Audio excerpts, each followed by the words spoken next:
Hey everybody, it's me. It's day 15 of Budget Watch 2017. It's the last week that the legislature has to pass revenue.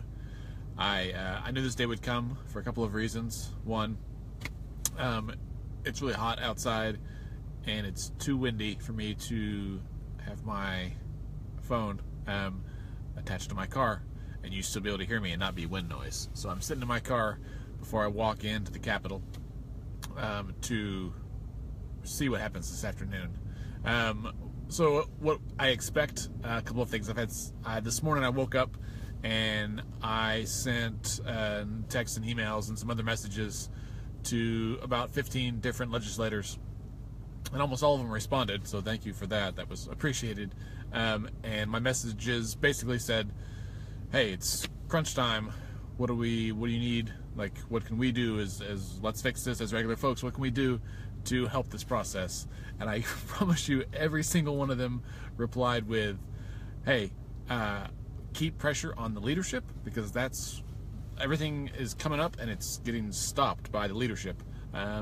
Somewhat in the House, but especially in the Senate, Schultz is just like not hearing gross production tax and just shutting things down. And so that's a huge bummer. So that everyone said, keep pressure on the leadership, keep talking about gross production tax. And this is something else. I talked to both chambers and both parties, and some folks that don't even like each other that happen to respond to me, and everybody's on the same page. So I've got at least 15 votes in both chambers that would say yes on gross production tax, yes on cigarette tax, yes on all the capping the itemized deductions, with a caveat that it's not for nonprofits and all this stuff. So all the options are totally there. Like, they are totally on board.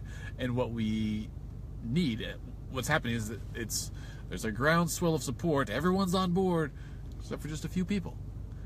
I think I said the same thing last week, that what we've got to do, what you and I have got to do, is to reach out to our legislators, give them a nudge, a backbone to say, listen, I know that your leader doesn't like this. The person that's leading your caucus or the one in charge of your chamber, and everyone's afraid that if they speak up or speak out, that they're going to get their hands slapped, that like maybe next year none of their bills get heard or whatever.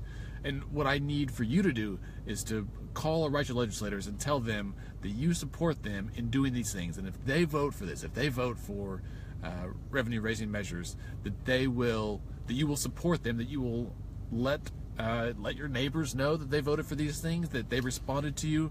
Let them, give them props when it's due. And what we need legislators to do is to be honest with us. And this is where I guess it's kind of playing politics, but what we really need is for folks to say, listen, I voted for this, or I pushed for this, and this person shut it down.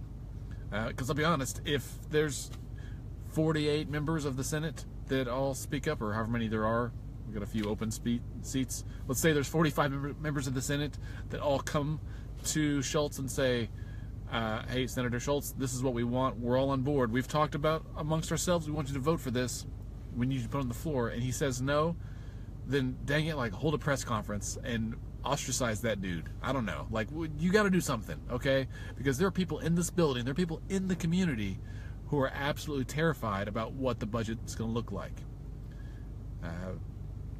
A colleague, someone from our board, just talked to a guy from the Office of Juvenile Affairs, and said that they're super worried about their budget. And that's honestly one of my biggest fears, is that what we're going to see is a budget come out with only like $500 million in new revenue, and both chambers are going to be like, well, that's the best we can do, and the governor's going to sign off and say, well, that's good enough.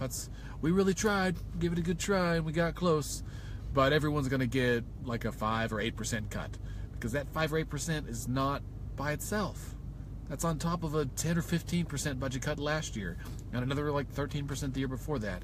And then what we're going to have is, if they don't pass enough revenue, we are still going to see hospitals close, schools close, teachers laid off, leave, public employees losing their jobs, kids stuck in abusive and neglective situations where they are being hurt or injured.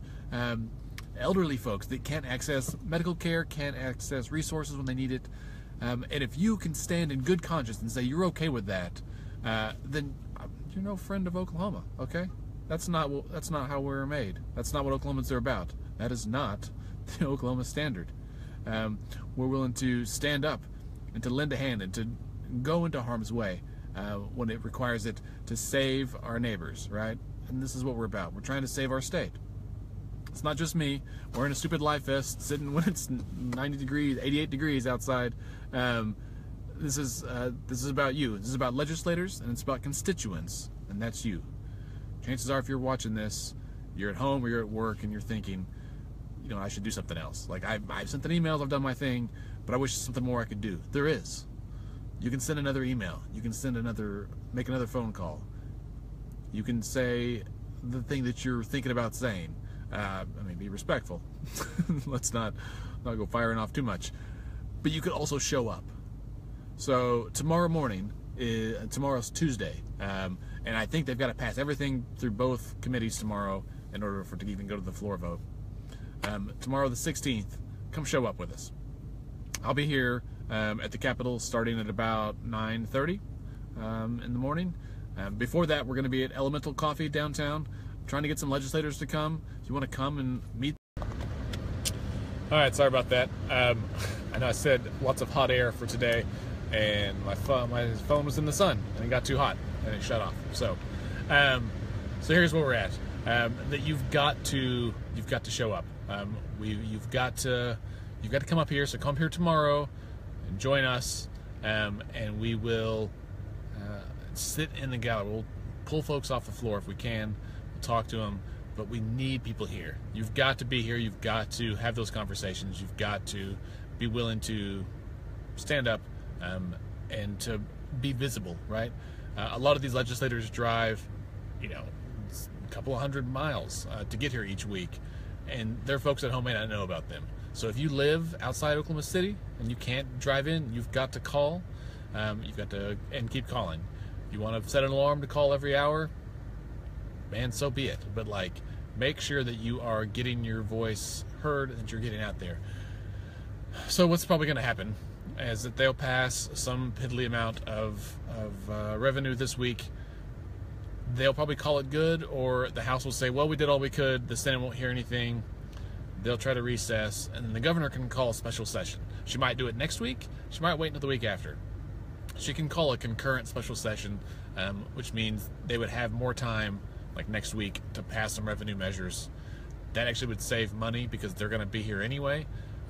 If it goes beyond next week, then we have to pay these yahoos a per diem for their job, and they're working, allegedly. But we have to pay their staff and the sergeants and all that stuff a weekly or a daily rate, and all of that costs money. It costs about $35,000 a day, right? I saw the other day someone calculated it was $22,000 just for the House, so plus the Senate, a little bit smaller, it's around $35,000, maybe $40,000 a day. It's a teacher's salary every day. And if at the end of that we end up with, you know, $1.2 billion, and we can fund our services and pay back stuff that we owe, then maybe it's worth it. But they could do that today, and that's an extra teacher we could save, or 5 teachers we could save, right? They keep saying everything's on the table, and it's not. Nothing's been on the table. They haven't voted for a dang thing. I take it back. They've voted for a few very tiny things. They capped standard deductions, which hurts most of us regular folks, and a couple other tiny measures. I think they've passed $44 million. So what we really need is for them to pass the big money. I don't see any path forward that doesn't include gross production tax. We've got to have an increase in gross production tax. We know what caused this budget shortfall. We were doing fine, and then 2 things happened. We cut the gross production tax from 7 to 1%, and we lowered the state income tax. And suddenly, the state tanked. Like it happened in like 2 years. Like, it was a dramatic decline. If you look at the graphs, the line goes down. And then once it got down, the price of oil fell, and we got stuck, right? We had a bunch of federal money propping us up. We cut all these tax rates. Everything went down. Revenue went down. Price of oil went down. and then we couldn't recover because the price of oil was low, and so now we're making a tiny amount of money on that, and we've been in this hole for year after year after year, and we're all sick of it, right?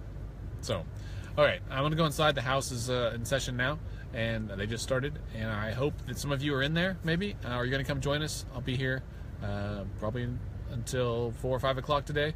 If by chance, if they work late tonight or tomorrow night or really any night this week, we'll be up here. I will come up here and sit in the gallery. I've got my Let's Fix This t-shirt and a pair of jeans ready to go. I need to switch out from work, and because I'm gonna be comfortable. I don't work here. I'm just a guy. So come up here and hang out and watch these folks, and make sure that they know that you are engaged, that you're listening, that you care. If you can't make it, watch online, okhouse.org, or excuse me, okhouse.gov, oksenate.gov. There's links on there for audio and visual. You can watch it from wherever you're at, and tune in. And if you're listening and you're hearing debate and it's good or bad, see if that person's on Twitter and tweet at them. We've got a list on our page. There's also a list, I think, on the Together Oklahoma page.